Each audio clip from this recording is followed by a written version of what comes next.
All right, ladies and gentlemen, welcome back to False Count Radio. Without further ado, let's welcome Gorgeous George. George, how are you doing today? I'm doing great. How are you guys doing? I'm doing just great, and of course, I've got Pitbull Gary Wolf on the line. Gary, go ahead. Hey, you. How you doing? Long Hey, sweetheart, time no how you see. been, honey? I've been all right. I guess I haven't really, but I'm hanging in there. How you doing? All good. Better than I was doing, put it that way. Just hanging and banging. How's the family and everybody? Right on. That's good. I had a staph infection, and then I got rid of that, and then I went straight into this knee thing I got. I got in a car wreck with a deer a couple weeks ago.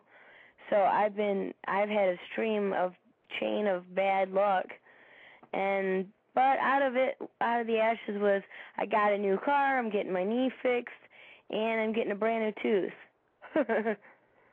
So I'm like, yay! So the car wreck wasn't for nothing. That's about it. Well, at least you're safe. Yeah, and I'm alive, so that's a good thing, and I don't have any glass in my face no more, so I'm all good. So what else is going on? Damn, sounds like you have had a string of unfortunate events happen. And I actually had a question for you, and that was, were you a wrestling fan growing up? No, actually, I was a fan of the wrestling cartoon, Rock and Roll Wrestling. And that's funny that I ended up being with Randy after watching that when I was like 8. So I would watch it every once in a while. My dad was never like into any male kind of sports things, on TV. Mm-hmm. So we just never watched it. I don't think it wasn't that I wasn't into it. I just never watched it. My dad never watched it. You know what I mean? Yeah. What are your earliest memories of the business? Watching Hogan and Andre the Giant and Randy, Miss Elizabeth, stuff like that. Let me think. $1 Million Man. Roddy Piper. Just all the big timers back in my day. Mm-hmm. Just that was about it. We'd flash it. TV would flash on. I'd watch it for 5 minutes. I used to like the old wrestling better than I don't like it really like now. I mean, back then it was more like about the show and the clothing and the glitz and glamour. Now it's just like I don't know. I'm not a big fan of it. I don't watch wrestling at all now. Oh, so you don't like the sports entertainment era. You liked it when it was actually two guys getting in there and it was about their work, not about the story. Right. Yeah, and I liked the flashy costumes and the gimmick. Everybody had a gimmick, and it wasn't just a pair of Speedos and that was it. You know what I mean? Mm-hmm. I don't know. I don't know. Like we had Hacksaw Jim Duggan and stuff like that, and everybody had their own little thing. I liked it like that. Now today the gimmicks are they're not like they were then. I don't know. That's just my opinion. Mm-hmm. Obviously, wrestling wasn't your first career choice. So what did you do before breaking into business? Oh, I was a stripper for years. It's so terrible. If I was to fill out a application, all I could really write down was like stripper, wrestling, and now in a band. Whoop-de-doo, no one's going to hire me. Now, there's reports all over the internet that when you were a kid, you were a little badass. You want to elaborate on that?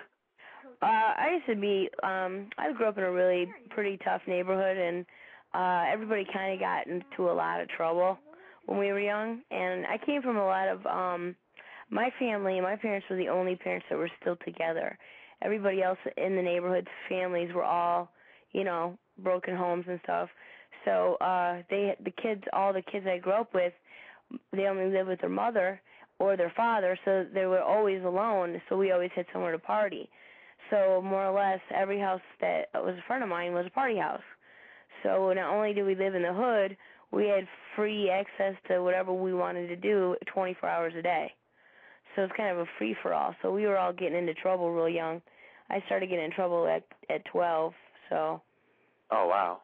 Yeah, it's just like, and then everybody started getting on. There was this one kid that kind of came to our neighborhood came from Georgia, and he just was like 3 years older than us, brought drugs to the neighborhood, and from that point on, he just destroyed everybody in our neighborhood on drugs. And everybody got addicted to it. Everybody went crazy. Everybody was stealing, and you name it, everybody got in trouble. Have you seen anybody from that area, since then? I still talk to everybody all the time, and it's so sad because 99% of my friends there was probably, we grew up in this is a weird situation, but, a friend of ours' parents owned a bait shop, and what they did is they took all the bait shop stuff out of it and let all us runaways live there. So there was it was a house full of 15 to 20 runaways, and we would go steal all night long, car stereos, this, that, whatever, and sell them to get the money just to live. And then when we all got on drugs, it got 10 times worse. So then it just it escalated, you know what I mean? And this was normal where I was from. It was totally normal. And now I still talk. I'm out of all the people I grew up with, there's probably 4 of us that are not still on drugs, that got out of that environment and atmosphere and are not in prison still. Damn, well, you're one of the lucky ones then, obviously. Yeah, you know what? And I still struggle every day with addiction, and I always will. You know what I mean? Once you've got that bug, it kind of stays with you. So, that's that for that. I mean, I haven't messed with that in a long time, but it's always in the back of your head. You know what I mean? Mhm. Addict, always an addict. That's why I say that, I guess. How did you initially meet Randy Savage? I had a strip club. He happened to be at the place that I only worked there for a half a day. I met him there that night, and the story's really long if you guys want to hear it, but I could shorten it. But anyways, I met him at the Tampa. I'm sorry, I'm a little out of it, guys. I'm on a Vicodin and for my knee, and it's just got me whacked out. I'm itching everywhere. So, anyways, what was I saying? I met him at the Doll House in Tampa, and I got kicked out of there that night for getting in a fight with Evel Knievel. And Randy invited me to come over to his house for a party or whatever, and I didn't want to. I just met the guy. I wasn't going to go over there, and they kicked me out and threw me out of the Doll House in a sequin gown in the parking lot with 4 bouncers because I was going to beat the shit out of Evel Knievel. So long story short, he ended up giving me his phone number. I never called him. Moved in with this girl. She was another stripper, and she's like, didn't you say, me and her were not actually getting along very well at the time, and she says, didn't you say you met Randy Savage? I go, yeah, 6 months ago. Why? And I go, yeah, at a strip club. Why? And she goes, well, don't you get his phone number? I go, yeah, why? And she goes, well, my little brother wants to go, and if you more or less, she didn't say this, but she didn't have to, if you don't want me to ruin all your shit, you better call him and see if we can get free tickets to the show. So I was like, she used to put her dog in my room and let it eat up my high heels and shit. So I was just like, all right, fuck it. So I call him on the phone, and I said, I got the answer machine. I was so happy because I didn't want to look like an ass and haven't seen this guy or talked to him but once in my whole life and then call him want something. You know what I mean? Fuck, now I got to call and ask for tickets. You know what I mean? Yeah. So she's standing at my doorway, and she's standing tapping her foot while she's watching me use the phone. And I said, hi, I don't know if because I got the answer machine, so I was happy. I was like, good.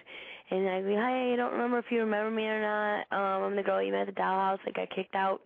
I was wondering if you, if our little brother, my friend's little brother is poor, doesn't have any money for tickets for the show, and I wanted to know if you could get us some tickets. Well, 2 seconds later the phone rings back, it's Randy, and he's like, oh yeah, I remember you. How are you doing? I said, I'm doing good. I go, I'm sorry I called you and asked you that. And he's like, no, I'm glad you did. He goes, I was wondering why you never called. And I said, I just been busy, and I was working a lot and stuff, and I really didn't want to call him back, so I didn't.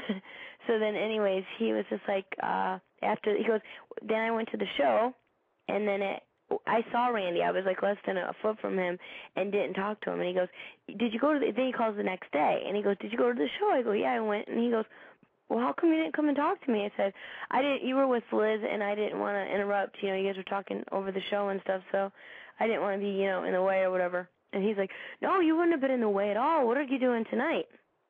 And I was like, I couldn't stand my roommate at the time. Like, I hated her guts. And I was just like, I'm not doing anything wise. Like, and I was starving. I had no money. And I just, because I was just doing terrible at work lately, he's like, do you want to go out to dinner? I was like, yeah. So he took me to dinner, and it was our first date, you know? And it was like the nicest date that anyone had ever took me on at the time, and he was a gentleman, and we became like really close friends, and that went from there to there to there to there, and we hung out all the time, and both of us liked working out, so we became really close friends. And he got sick of her, my old roommate, and said, you know what, fuck her, you can live with me. And then that's how our relationship started. Now, you said you got in a fight with Evel Knievel. Can you elaborate on that? Oh, that motherfucker. Well, anyways, okay, I had $3 left to my name because I just moved from Chicago down to Florida. I had $3 sitting on the bar. Now, this is how this went. You talk about a surreal life and a weird situation, okay? It was me. It was the bar, right?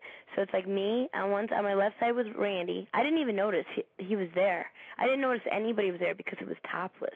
And this was like the first time I was ever going on topless, like on a stage.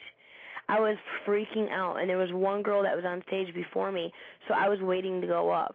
So they're like, in a minute, we're going to have Ricky go on stage. And in my mind, I'm like, fuck, I'm starting to freak out. Started to hyperventilate. So then all of a sudden, some old dude standing next to me, I had no idea who. I haven't seen a picture of Evel Knievel since he was in his 70s, in his prime. How the hell would I know that was him when he was like looking like he was 100, you know what I mean? So anyways, he hits me as hard as he can in my arm, and he goes, why don't you buy me a drink? And just at that point in time, you just fucked with the wrong motherfucker, because I was ready. I was not wanting to go on stage. I was starting to cry because I had to go topless and stuff. I was freaking out. And then now you want me to buy you a drink, and that's my last $3? I was like, fuck you, you motherfucker. I went crazy on him. And then Randy's going, stop. I didn't even notice it was Randy until he came out to the parking lot to talk to me. I had no idea who that was. They're like, did you know you just got in a fight with Evel Knievel? And then guess who was sitting next to Evel Knievel? Oh. It was the two ZZ Top guys, and then it was the Allman Brothers. And this is the craziest thing. After all that, I was dancing at Sapphire out in Las Vegas in 07. Now, this happened way back in 98, 97 or something, where I got in a fight with Evel Knievel and saw, the CZ Top guys then. They remembered me. They saw me. They came in the strip club at Sapphire in Vegas and remembered me from that last strip club I saw them in that many years ago. Wow. They're like, you're that girl that got in a fight with Evel Knievel. I was like, yeah, it is. Oh, that's I heard he died. Now I feel bad, but at the time I was ready to fucking kill that guy. Then when they kicked me out and they threw me out in the street, they still kept my $3. Wow. So what happened was, Randy tells me, he says, oh, I feel so bad. He's like, I just started kind of confiding in him. I just moved here. My girlfriend's waiting for me at the hotel. I was going to make enough money to pay for the hotel rent, and, we're starving. He's like, well, I got food at my house. There's people there right now. I'm like, why are you at a strip club when you have people, at your house or whatever? Or, you know what I mean? Like, I didn't get that. He's like, I just needed to get out of there for a while. So if you want something to eat, you can come over and eat. And I just, sat in the car for a little while. I'm thinking to myself, either this guy's going to try to rape me or he's going to be cool. You know what I mean?